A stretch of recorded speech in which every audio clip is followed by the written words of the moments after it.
Boa noite, igreja, graça e paz. Amém. Meu nome é Lucas Gonçalves e eu vou ministrar sobre o tema intensidade na nossa busca por Deus. Amém. Eu comecei no decorrer de estudar esse tema que foi proposto no meu coração pelo Espírito Santo. O que significa buscar? A palavra vem do grego zetel, que significa procurar, investigar e esforçar-se para descobrir. E um dos maiores exemplos, né, que nós vemos na Bíblia a respeito de buscar a Deus é do próprio Jesus, nosso mestre, nosso salvador, nosso maior exemplo. E dois exemplos de Jesus, eles me chamam muita atenção, que é quando Jesus vai para o deserto. Primeiro exemplo, que quando ele é batizado por João, ele vai imediatamente para o deserto.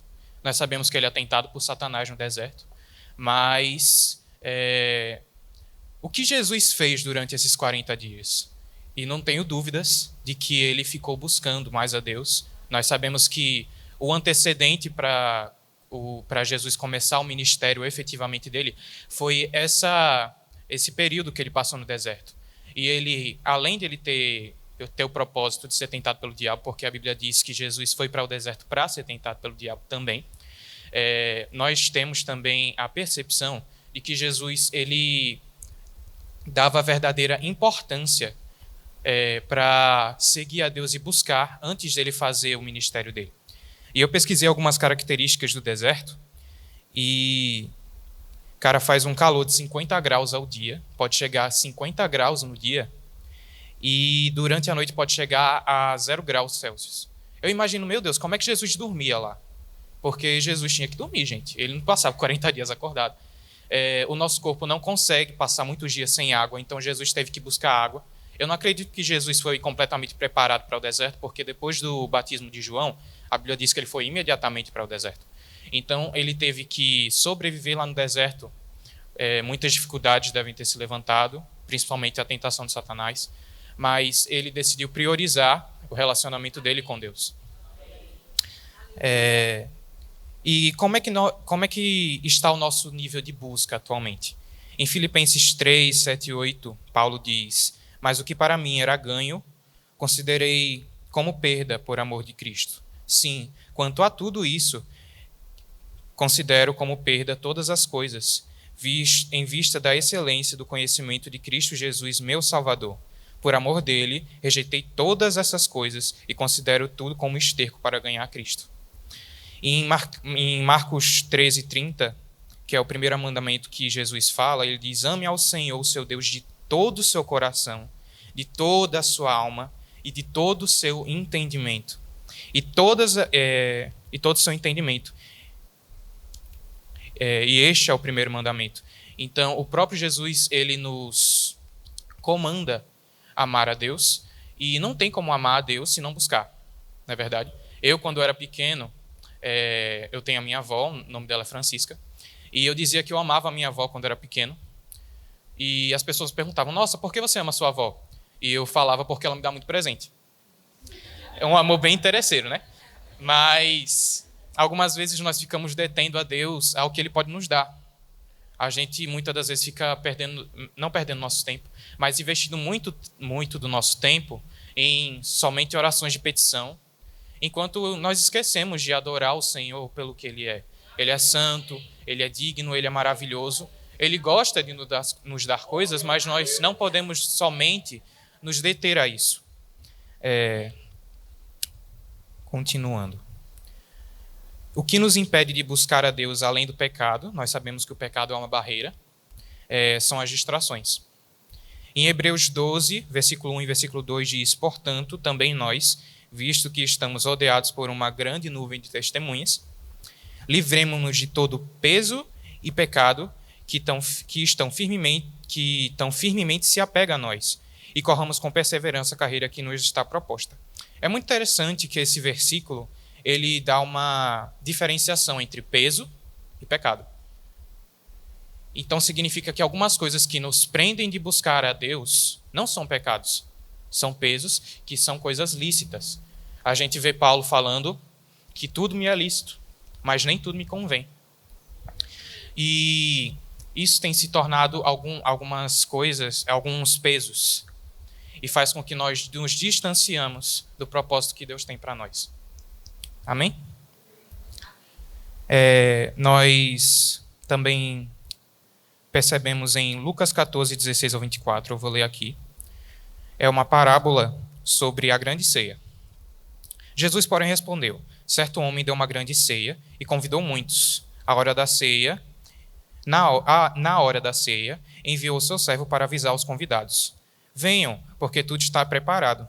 Mas todos eles, um por um, começaram a apresentar desculpas. O primeiro disse: comprei um campo e preciso ir vê-lo. Peço que me desculpe. Outro disse: comprei 5 jutas de bois e vou experimentá-las. Peço que me desculpe. E outro disse: casei-me, por isso não posso ir. Vocês podem ver que isso não é pecado. Todos esses exemplos que eles deram são coisas lícitas, são coisas que nós podemos fazer no nosso dia a dia. Mas eles tinham uma responsabilidade de estar em comunhão com o seu Senhor. Nós não podemos abrir mão de estar em comunhão com o nosso Deus, por mais que as coisas estejam lícitas. Em Apocalipse 2, do 2 ao 4, o anjo da igreja de Éfeso fala: conheço as obras que você realiza, tanto o seu esforço como a sua perseverança. Sei que você não pode suportar os maus, e pôs à prova os que se declaram apóstolos e não são, e descobri os mentirosos. Vocês têm perseverança e suportaram provas por causa do meu nome sem esmorecer. Olha quanta coisa o anjo da igreja de Éfeso falou de coisas boas que estavam acontecendo em Éfeso. Mas é muito interessante, no final do versículo, ele fala assim: tenho, porém, contra você o seguinte: você abandonou o seu primeiro amor. Por mais que eles estivessem servindo na igreja, por mais que eles quisessem edificar a igreja, julgando os mentirosos, julgando os apóstolos que não eram apóstolos, eles perderam o primeiro amor. Eles perderam a busca por amor a Deus. E um dos maiores exemplos também sobre as distrações é Marta e Maria. Nós vemos que Maria, ela teve... Jesus apareceu na casa de Marta e Maria. E Marta, ela estava atarefada com as coisas de casa. E, cara, Jesus estava na casa de Marta. Marta estava arrumando a casa para ter Jesus como um bom convidado. Ela queria dar o melhor, o conforto para Jesus.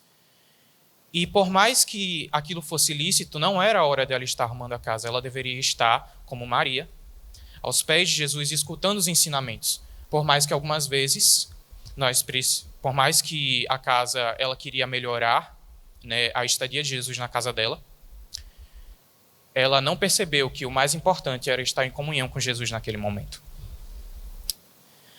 A Bíblia diz em João 14, 21 que aquele que tem os meus mandamentos e os obedece, esse é o que me ama. E aquele que me ama será amado por meu Pai, e eu amarei e me revelarei a ele. Quem ama a Deus guarda os seus mandamentos. E nós sabemos que os mandamentos de Deus estão na palavra. Nós precisamos ter comunhão com a palavra para buscarmos mais a Deus. Em Salmos capítulo 1, versículos 1 a 3, diz: bem-aventurado o homem que não anda segundo o conselho dos ímpios, nem se detém nos caminhos dos pecadores, nem se assenta nas rodas dos escarnecedores. Antes, porém, tem o seu prazer na lei do Senhor, e na sua lei medita de dia e de noite, para ser como uma árvore plantada junto a ribeiros de água, que dá o seu fruto na estação própria, e as suas folhas não murcharão, e tudo que fizer prosperará. Uma coisa interessante nesse versículo é que não diz aqui: antes ele lê a palavra do Senhor e nela medita de dia e de noite, mas tem aqui: antes tem o prazer na lei do Senhor. É muito interessante porque não adianta nós apenas lermos a Bíblia. Muitas das vezes nós estamos lendo a Bíblia porque de repente ouvimos uma pregação de um pastor dizendo: você tem que ler a Bíblia. Ou algumas vezes o nosso próprio espírito, dentro de nós, ele diz: vai ler a Bíblia, você está com tempo livre, vai ler a Bíblia. Mas aqui diz que nós devemos ter prazer em ler a Bíblia. Sabe, eu vou dar um exemplo. Vamos lá. Sabe quando, por exemplo, eu vou dar um exemplo de alimentação e é sobre cuscuz. E vamos dizer que você chega em casa e tem um cuscuz para você comer de janta. Graças a Deus. Mas é muito diferente quando você chega naquele dia cansado e você pensa, nossa, eu queria comer um cuscuz. É muito diferente quando você come um cuscuz de uma forma aleatória, vamos dizer assim. Comer cuscuz porque é janta. Mas na hora que você come um cuscuz porque você quer comer cuscuz, aquele cuscuz se torna 10 vezes mais delicioso. Não é verdade? Então, a mesma coisa é a palavra de Deus. Quando nós lemos a palavra só por ler a palavra, nós não vamos absorver. Quando nós queremos e temos prazer em ler a palavra de Deus, muito mais nós podemos absorver dessa palavra. Amém? Em Romanos 12:2, diz, não se amoldem às coisas desse mundo, mas transformem-se pela renovação da sua mente. E essa renovação da sua mente acontece com a leitura da palavra, para que experimentem a boa, agradável e perfeita vontade de Deus. Em Deuteronômio 17, versículos 18 e 20, é uma passagem que fala sobre o comportamento de um rei. Quando se assentar sobre um trono do seu reino, deverá escrever para si uma cópia desta lei em um livro, conforme o que está diante dos sacerdotes e levitas. E terá consigo e nele lerá todos os dias da sua vida, para que aprenda a temer ao Senhor, o seu Deus, e guardar todas as suas palavras dessa lei e seus estatutos, para cumpri-los. Viver uma vida de busca a Deus significa uma morte contínua para o eu. Algumas vezes nós ignoramos essa parte, porque requer de nós um sacrifício. Mas em Mateus 16, 24 e 25 diz, então Jesus disse aos seus discípulos, se alguém quiser vir após mim, negue-se a si mesmo, tome a sua cruz e siga-me. Pois aquele que quiser salvar a sua vida, perdê-la-á, e quem perder a sua vida por mim, por minha causa, encontrá-la-á. O tipo de busca que Deus quer que Deus quer de todos nós, o tipo de busca que Deus quer que todos nós conquistemos, é quando Deus se torna a prioridade entre todas as coisas. Nós podemos, algumas vezes, não estou dizendo para você parar de trabalhar, por exemplo, ou parar de cuidar dos seus filhos. São coisas essenciais que Deus até comanda a gente a fazer. Em Gênesis 1, quando, infelizmente, Adão pecou, Deus disse que ele ia se alimentar do seu próprio suor. Ele ia trabalhar e ia conseguir uma recompensa por aquilo. Mas Deus não quer que nós colocamos as outras coisas em prioridade.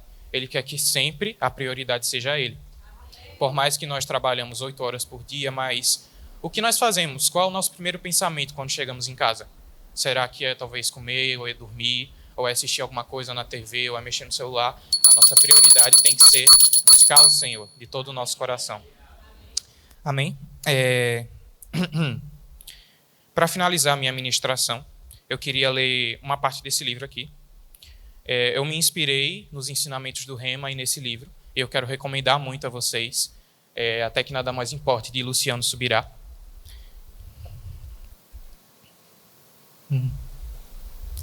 E Luciano Subirá, ele escreve assim: eu estou casado desde 1995. Eu amo a minha esposa a cada dia mais e sei que ela me ama. Entretanto, se eu declarasse meu amor por minha esposa somente em público, e nunca quando estamos a sós, ela desconfiaria dos meus sentimentos. Ela me questionaria se eu realmente a amo ou se apenas quero fazer com que os outros pensem que a amo. Mas, infelizmente, esse parece ser muitas das vezes a conduta da noiva de Cristo. Expressam amor nas reuniões públicas sem se importarem de fazer isso no âmbito pessoal. A quem estamos tentando agradar? Aquele que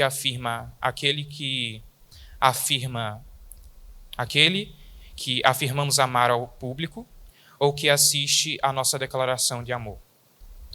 Eu achei essa parte bem forte, porque realmente um casamento em que uma esposa e um esposo não se falam em casa não vai dar certo.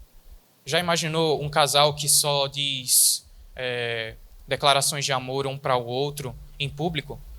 Isso nunca vai dar certo. E algumas vezes nós somente declaramos formas de amor ao Deus quando nós estamos na igreja, entoando nossas mãos ao Senhor. Isso obviamente não é errado. Nós temos que declarar isso quando estamos no momento de louvor. Mas algumas vezes nós chegamos em casa e nós nem falamos um oi para Deus. É muito interessante porque quando Jesus estava no Getsêmani, ele sofreu grande angústia ao ponto de suar sangue. E nós sabemos, nós aprendemos no Rema, que a principal causa de Jesus ter suado sangue, de estar naquela angústia toda, é porque ele perderia o contato com o Pai. E mesmo sabendo que Jesus ia ressuscitar ao terceiro dia, ele suou sangue. Ele não conseguia se imaginar fora do relacionamento dele com o Pai. E algumas vezes nós, ao longo da nossa caminhada, da nossa carreira, passamos esses 3 dias que Jesus suou sangue, tão preocupado, sem falar com Deus. Nós temos que buscar ter um relacionamento sincero com Deus, de intensidade e principalmente de frequência. Nós não podemos só ler uma Bíblia uma vez na semana, nós temos que ter frequência em ler a Bíblia todos os dias. Amém? Esse foi o tema proposto no meu coração. Espero que vocês tenham sido abençoados. E vamos buscar mais ao Senhor e buscar ter intimidade com Ele. Amém?